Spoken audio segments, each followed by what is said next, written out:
வணக்கம் வாங்க. இன்றைக்கி அக்ஷய் வீட்டு சமையலில் குழந்தைங்களுக்குலாம் சம்மர் ஹாலிடேஸ் லீவ் விட்டுட்டாங்க. இப்போ எல்லோரும் வீட்டில் தான் இருப்பாங்க.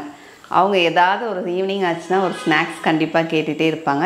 இப்போ சீசனலில் நமக்கு கிடைக்கக்கூடிய என்னென்னா மாம்பழம் வச்சு ஒரு கேக் ரெசிபி தான் பார்க்க போகிறோம். ஏற்கனவே நம்ம சேனலில் கேக் ரெசிபிஸ்லாம் போட்டிருக்கோங்க. இன்றைக்கும் பார்த்திங்கன்னா அதே மாதிரி எக்லெஸ் கேக் தான் செய்ய போகிறோம். ஆனால் மாம்பழம் வச்சு செய்ய போகிறோம். மாம்பழத்தை வச்சு கேக் செஞ்சு கொடுத்தா பசங்க வேணான்னு சொல்ல மாட்டாங்க, ரொம்பவே விரும்பி சாப்பிடுவாங்க. வாங்க இப்போ எப்படி செய்கிறதுன்னு வீடியோக்குள்ளே போய் பார்க்கலாம். நாங்களும் வேணான்னு சொல்ல மாட்டோம் ஆனந்தி, நாங்களும் விரும்பி சாப்பிட்றோம். சாப்பிடுங்க, பார்ப்போம் கேக் எப்படி இருக்குதுன்னு பார்ப்போம் வாங்க.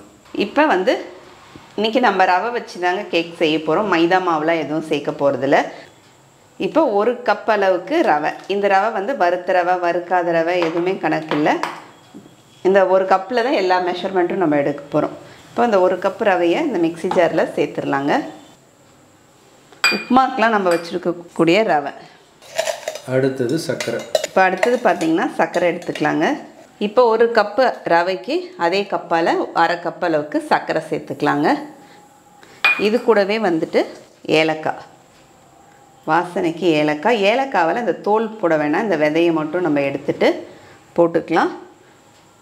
ஒரு 4 ஏலக்காய் அளவுக்கு போட்டுக்கலாம். அந்த தோலை எடுத்து டீயில் போட்டு டீ குடிச்சலாம் ஆனந்தி. அந்த தோலை டீ தூள் பாட்டிலில் கொட்டி வச்சுருக்கோம்ல, அந்த டீ தூள் கூடயே அந்த தோலை போட்டு வச்சிட்டோம்னா வாசனையாக இருக்கும். எப்படி நம்ம ஐடியா? இது எல்லாருக்குமே தெரியும், அது உங்கள் ஐடியா இல்லை. இப்போ இதை நம்ம அரைச்சி எடுத்துகிட்டு வந்துடலாங்க. இப்போ நம்ம ரவையும் சர்க்கரையும் சேர்த்து அரைச்சி எடுத்துகிட்டு வந்துட்டோம் நல்ல பவுட்ராக. இப்போ இதை பவுலில் சேர்த்துக்கலாம். அப்படியே கொஞ்சம் நெய்யை ஊற்றி கொஞ்சம் முந்திரி பேர்லாம் தாளித்து போட்டு ரவை உருண்டையாக பிடிச்சிடலாம் ஆனந்தி. நான் ஒன்று செஞ்சேன்னா நீங்கள் ஏதாவது ஒன்று சொல்லாமல் இருக்கவே மாட்டீங்க. ரவை அதுக்கு வறுக்கணும் இல்லையா?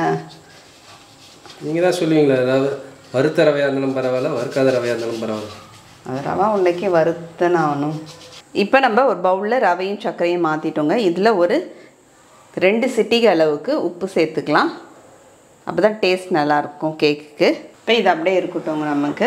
இப்போ இங்கே மாம்பழம் எடுத்து வச்சுருக்கேன். பங்கனப்பள்ளி மாம்பழம் தாங்க நான் எடுத்திருக்கேன்.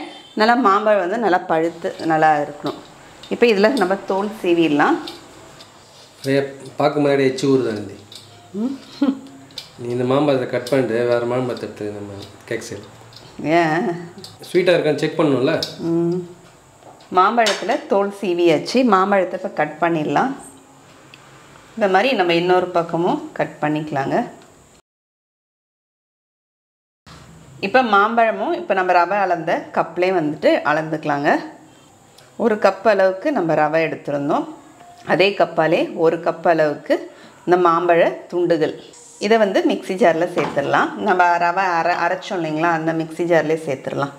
இப்போ நான் இங்கே பால் காய்ச்சி வச்சுருக்கேன். பால் காய்ச்சின பாலில் நமக்கு பாலும் கொஞ்சமாக அந்த பாலுடைய ஆடையும் சேர்த்து ஒரு 1/2 கப் அளவுக்கு எடுத்துக்கலாம். எடுத்துகிட்டு இந்த மிக்சிலே சேர்த்துடலாங்க. மிக்ஸி ஜார்லேயே சேர்த்துட்டு அரைச்சி எடுத்துகிட்டு வந்துடலாம். இப்போ மாம்பழமும் பாலுடைய ஆடையோடு சேர்த்து பாலும் சேர்த்து நம்ம அரைச்சி எடுத்துகிட்டு வந்துட்டோம். இப்போ இந்த மாவு கூடவே நம்ம சேர்த்துடலாங்க. இப்போ இந்த மிக்ஸி ஜாரில் இப்போ இதில் திரும்பியும் ஒரு 1/4 கப் அளவுக்கு நம்ம எடுத்த கப்பாலே திரும்பி ஒரு 1/4 கப் அளவுக்கு சேர்த்து நம்ம மிக்ஸியை கழுவி அதிலே சேர்த்துடலாம். இப்போ இதை மிக்ஸ் பண்ணிடலாங்க, கலந்து விட்டுறலாம். இப்படி ஒரு சுற்றி நடுவில் ஒரு கோடு போடுற மாதிரி. இப்போ நம்ம எல்லாத்தையும் மிக்ஸ் பண்ணியாச்சு. இப்படி சுற்றிட்டு இப்படி பண்ணினோம்னாவே நடுவில் ஒரு கோடு போடுற மாதிரி பண்ணினோம்னாவே நமக்கு எல்லாம் கலந்து விட்டுறலாங்க. கலந்த மாதிரி ஆகிடும். கன்சிஸ்டன்சி பாருங்கள், இந்த மாதிரி இருக்கும் நமக்கு. இப்போ இதை ஒரு தட்டு போட்டு மூடி வச்சுட்டு ஒரு 40 நிமிஷம் 40லேருந்து 45 நிமிஷம் 3/4 மணி நேரத்து அளவுக்கு நம்ம இது நமக்கு ரவை நல்லா ஊறி வரட்டும். அதை மாதிரி மூடி வச்சிடலாம்.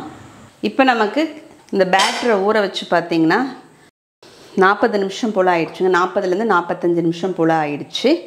இங்கே பார்த்திங்கன்னா அதுக்குள்ளே நமக்கு தேவையான நட்ஸு, நமக்கு இது எல்லாமே இருக்கணும்னு அவசியம் இல்லை. ஏதாவது ஒன்று இருந்தால் கூட பரவாயில்ல. முந்திரி கொஞ்சம், பாதாம் கொஞ்சம், பிஸ்தா கொஞ்சம் கட் பண்ணி எடுத்து வச்சுருக்கேன். இப்போ இங்கே ஸ்டவ்வில் ஒரு பேன் எடுத்து வச்சுக்கிறேங்க. இப்போ இது பட்ரு இது வந்து பார்த்திங்கன்னா நான் வீட்டில் எடுத்த வெண்ணெய் தான் இது.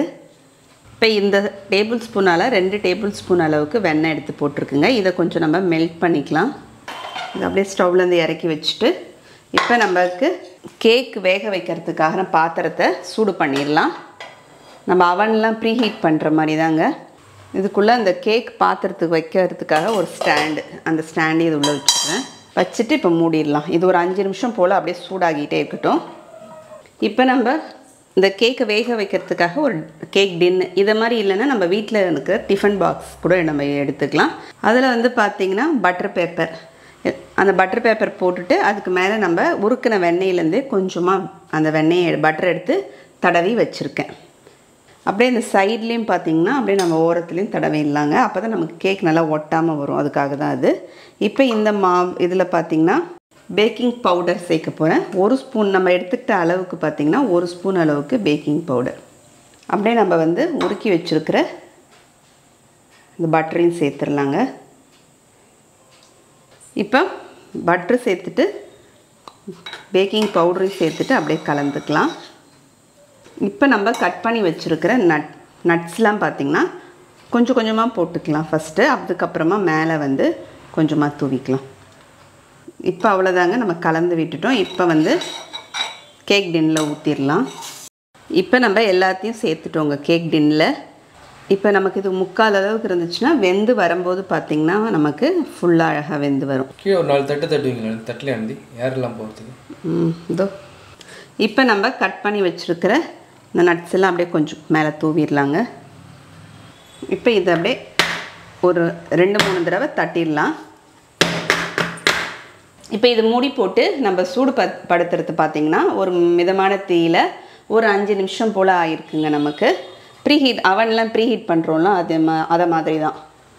கீழே எதுவும் போட வேணாமான்னு கேட்டால் எதுவுமே போடாமல் தான் நான் எப்பயுமே கேக் செய்வேன். அதை மாதிரி போடல, நல்லா சூடாக இருக்குது. இப்போ இந்த டின்னை எடுத்து வச்சிடலாம் உள்ளே. பார்த்துங்க, கை பாத்திரத்துக்குள்ளே சுடாத அளவுக்கு வச்சுக்கிங்க. இப்போ இதை வச்சுட்டு அப்படியே இது மூடிடலாம்.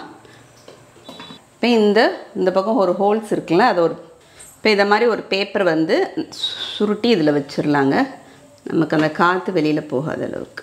இது ஃப்ளேம் பார்த்திங்கன்னா அப்படியே லோ ஃப்ளேம் வச்சுட்டு நமக்கு ஒரு 50 நிமிஷம் 45லேருந்து ஒரு 50 நிமிஷம் அளவுக்கு நமக்கு வெந்து வரணும்.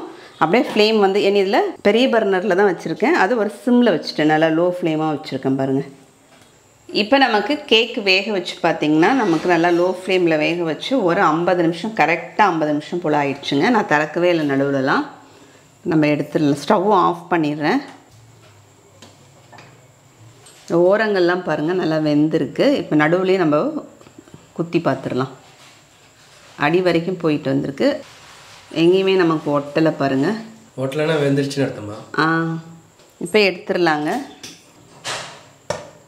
இப்போ அப்படியே ஒரு தட்டு வச்சுட்டு அப்படியே ஒரு பிளேட் வச்சு அப்படியே திருப்பி வச்சுங்க. இப்போ கேக் நமக்கு ஒட்டவே இல்லை, நல்லா வந்துருச்சு பாருங்கள்.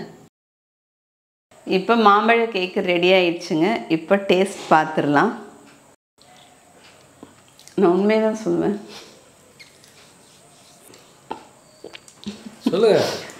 கேக் வந்து சாப்பிட்றதுக்கு சாஃப்டாக தாங்க இருக்குது.